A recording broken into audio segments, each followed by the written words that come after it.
Good morning, guys. What is up? Milwaukee here from the studio, and today we're going to be working on the transmission of my crawler.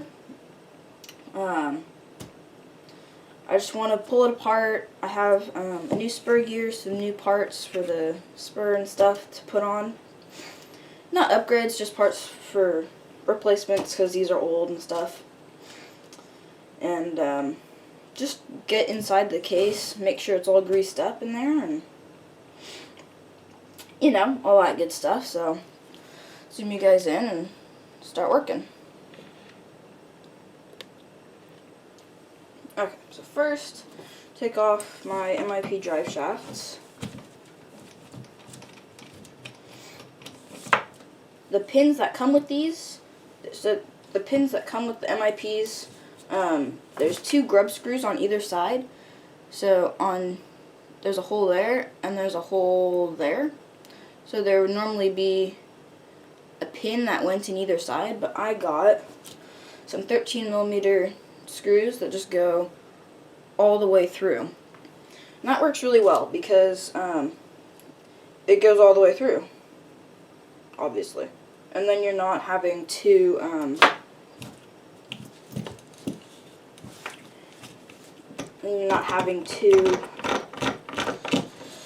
screws to deal with. And it also, I think it makes it a little bit stronger because you have something going all the way through instead of just a little bit. Well, make sure you thread those screws back in so you don't lose them. Those off over there. Next up, I will pull the transmission off of the plate. The way I have it mounted is not going to be how you guys will have it mounted. I have it mounted up a little bit differently. Sorry, my hands are in your way, but like this. Now you can see. So yeah, the way I have it mounted is a little bit different. It's using the same holes and stuff. I just use different screws for it. Screwdriver, here it is. Because I use Phillips screws as the long ones, so you guys won't have Phillips screws, and that's just what I have found to use because that is just what works. Alright, I'll just put those screws back in there so I don't lose them. So there is the aluminum tranny plate. We'll be putting that back on. Next, I'm going to remove the motor. So, as you can see here, there's not much of a spur cover on there. And that's because, I can't remember why that is. I remember. I cut it off because I wanted more space to put the battery at one point. So I just cut it off, and I made a top piece to protect, I basically just made it so that it goes around to protect the wires from getting ground on, or from getting all messed up, you know? Yep, wrong size again. Man, not lucky today.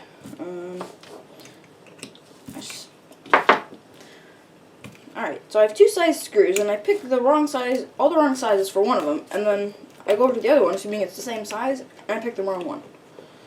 Oh, man. There we go. Comes off.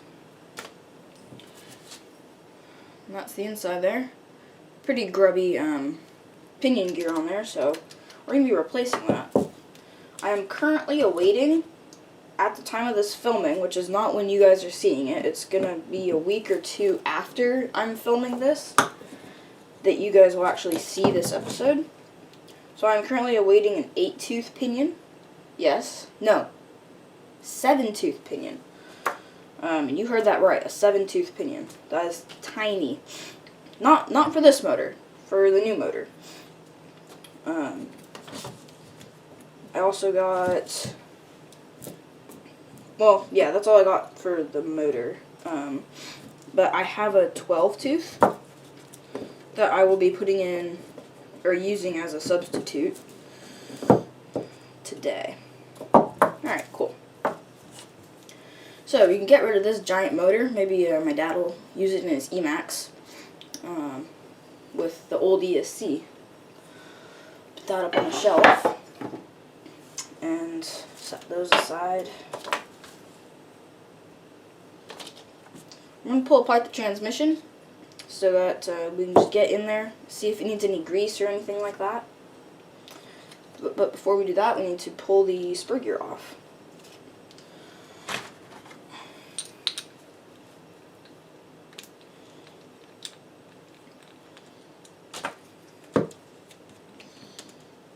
And again, the way I have my spur gear set up is not at all like the way a normal SCX-10 would have it set up. I have a cut bushing in the back. That little bushing I have cut. And at one point I had glued the disc to the pad. So I just got a new gear, new discs, new top shaft, new bushing, just pretty much new everything. So we can just get rid of all this stuff at this point. I'm not going to get rid of it, but just set it aside. And I'll keep it for future use. Next, we'll pull off the motor plate right there with a couple screws. There's one. There's two. There's three. So now that will come off. Be sure you take note of the orientation of how it went on. I just know because I've worked on this truck so many times and I've ripped apart a transmission so many times, so I just know. Now we can take the screws out. These three, keep in mind, these three here are the same length. The one down here is longer. Or no, I can't remember. It's either shorter or longer, I'm not sure. But there's two different sizes of screws. These that hold on the motor plate, and then there's the one down there, which we will be taking off using a cross wrench. So basically what I'm doing this for, I'm going to put in, I think, the new top shaft after I take a look at it, see if I actually need it or not. And just making sure that it's all greased up in there. Alright, so be careful when you pull the transmission apart. You want to make sure that this side you've got two shafts up and not one shaft. You want to make sure you have two, so the output and the top shaft. There we go. Pulled apart. Those are steel gears in there that I have upgraded for bulletproof transmission. And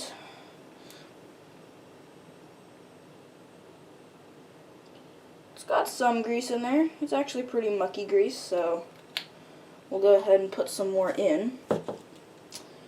But then for the top shaft, let me grab that. Let's see. Here it is. Okay.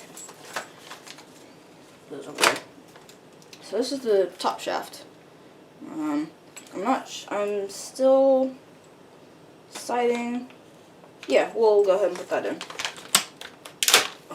Okay. Let's see if I can open this up.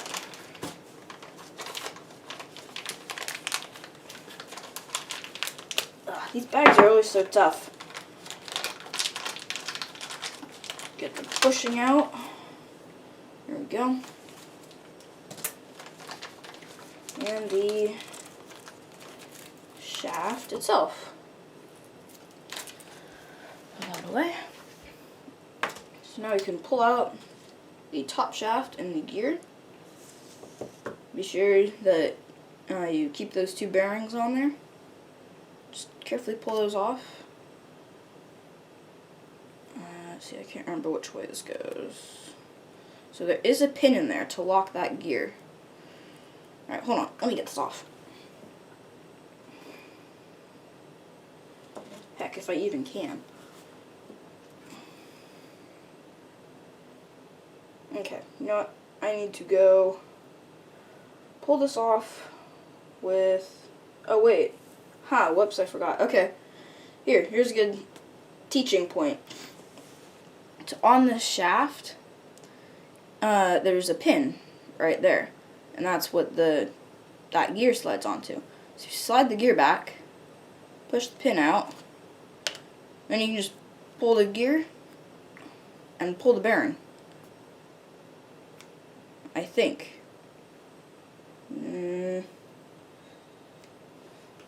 I'm trying here. I'm trying.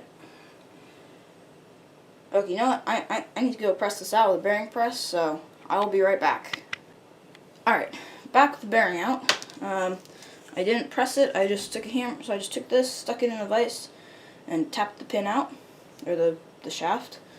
So now we're going to take the new shaft over here, slide the bearing on. Don't remember what kind of bearings these are. These are not the stock ones, because the stock ones by now would be completely shot and destroyed. I have the bag somewhere. I'll see if I can... Acer bearings? Maybe? Oh, hold on. I gotta put the gear on first. Make sure that the little pin slot, as you can see right there, is facing towards the end of the shaft. Put the pin in, and slide the gear up it. Push that bearing up to it, like that. And then slide that on the end. And there you go. You got your top shaft with a gear. Put back together. You can stick this in there, but first I'm going to dip it in some grease. Giant tub of grease here. It's marine grease, heavy duty. I love this stuff because I just love this stuff.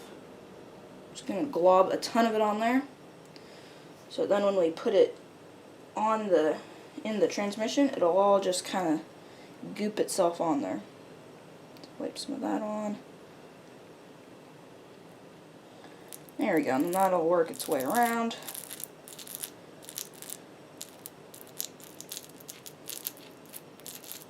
Nice and smooth. Heck, I'm going to just put some more in there.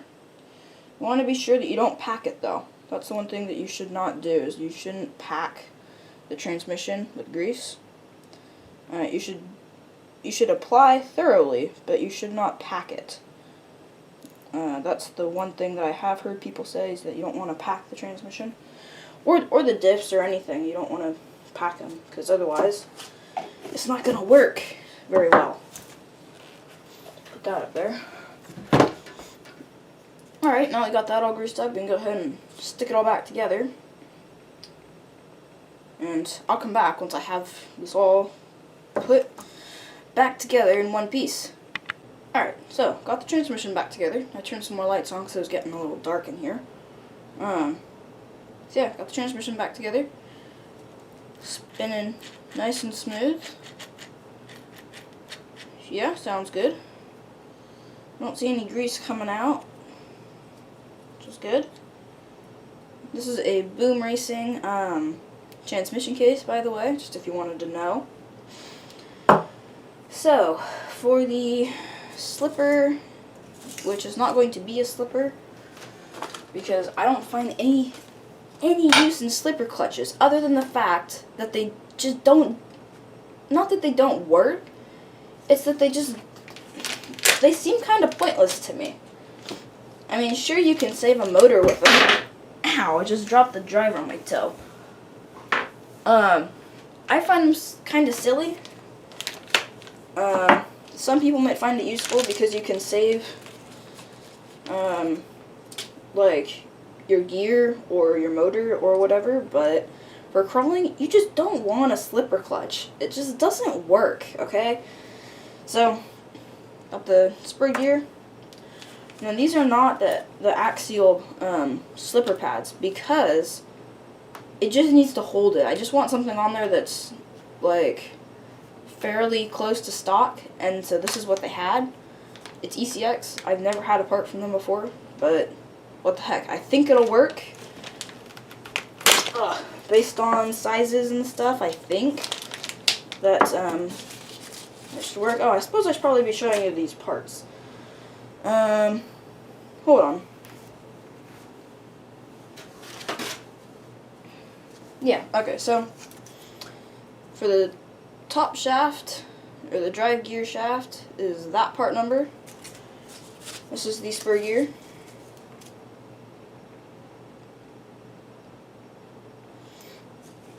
And then this is the ECX part. Right there, slipper assembly. And yeah, those are the parts I'm using. I figured you guys would probably want to see that, since I forgot to show them to you. Get this open.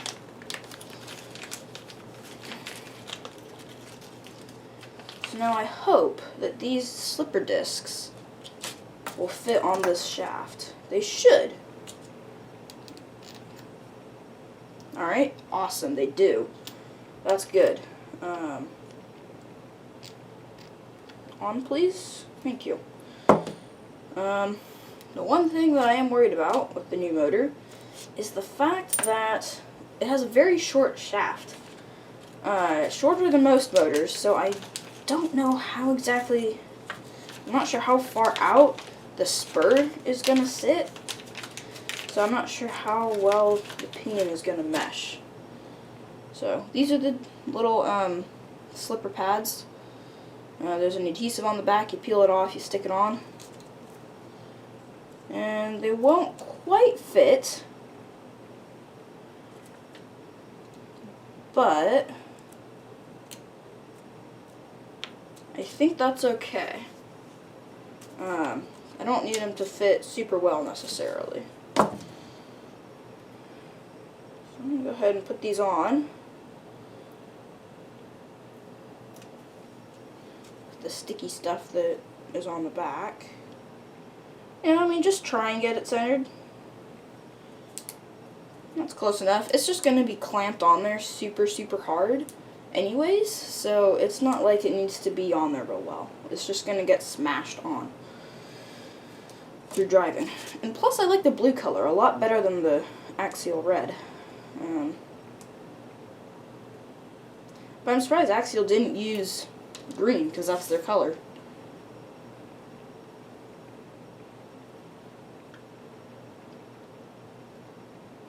If there's any guys doing full-scale rigs, I'm sure they're probably thinking, oh, wouldn't it be nice to have a slipper to save a motor or an engine or another part in the train?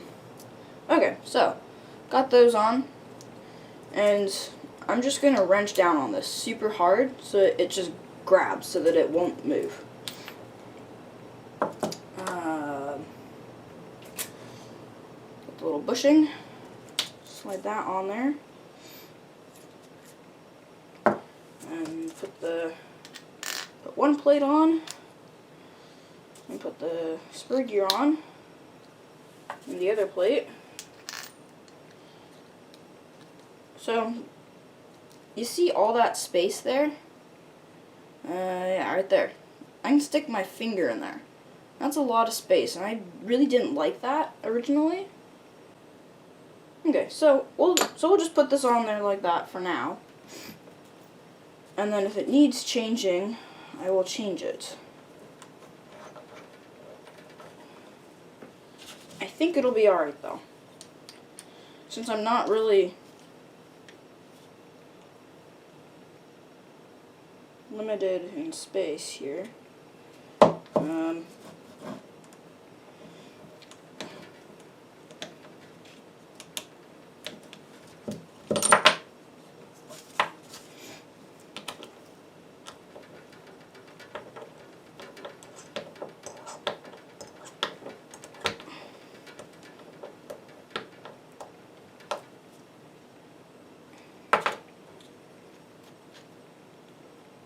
Alright, there we go. So I just got that torqued on there, super hard, so that'll hold, won't go anywhere. I'm really hoping that that's not going to go anywhere. And then now, for the final component, the new motor. here it is. It did not come with this pinion. I had this pinion on hand. Focus, thank you. That's a 12-tooth pinion, 32 pitch, I believe. And that's the motor. I showed you that in the first episode, but that's the motor if you wanted to know. Go ahead and put this in there.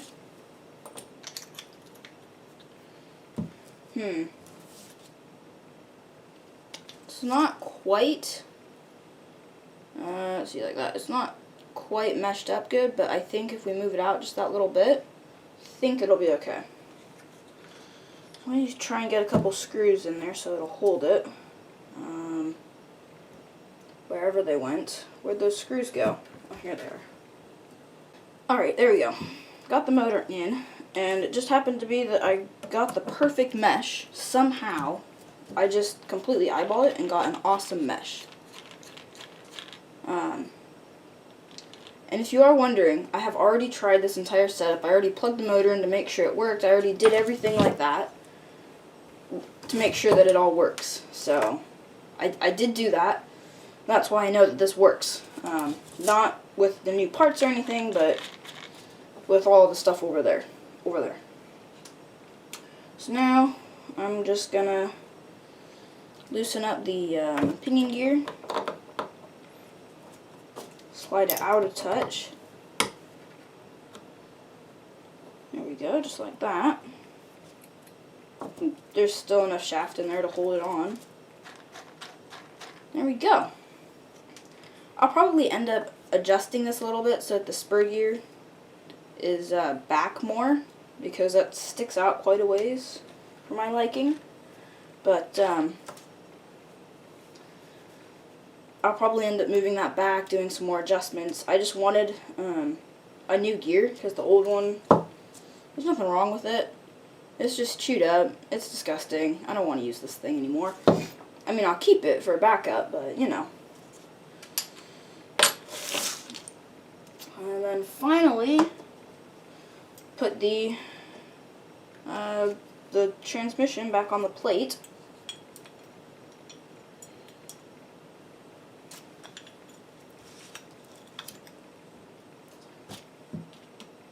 And after that, put the drive shafts, or the drive shaft halves back on. And then this thing will be ready to install. We're not going to install it today. This will just be like one of the pieces that's ready to go. Next up will be the front axle, the steering and everything. That will be the next thing that we do, I think. But I am also, at the time of this filming, which is way earlier than you are seeing it, or a long time ago from when you are seeing it, I'm waiting for some high clearance steering knuckles for the front axle, and those won't be here until between the 6th of January 2017 and the 21st or something like that. So I've got a while to go before those get here. So I will do the next episode as soon as those come in, and I will try and get that out to you guys. So this is a censored brushless motor. I don't know how to explain how that works exactly very well. But from what I understand,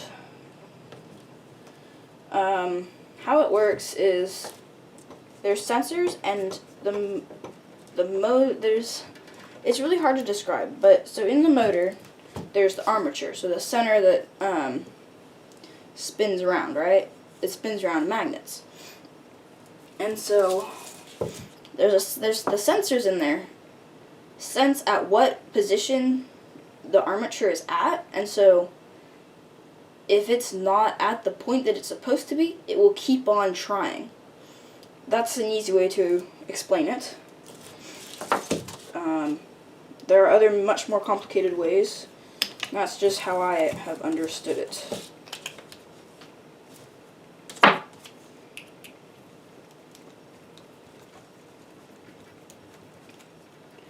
There we go. That is done. I have very greasy fingers.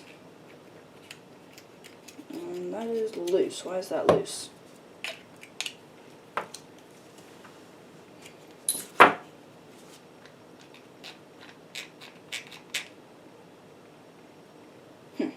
I don't know. I'll figure that out later.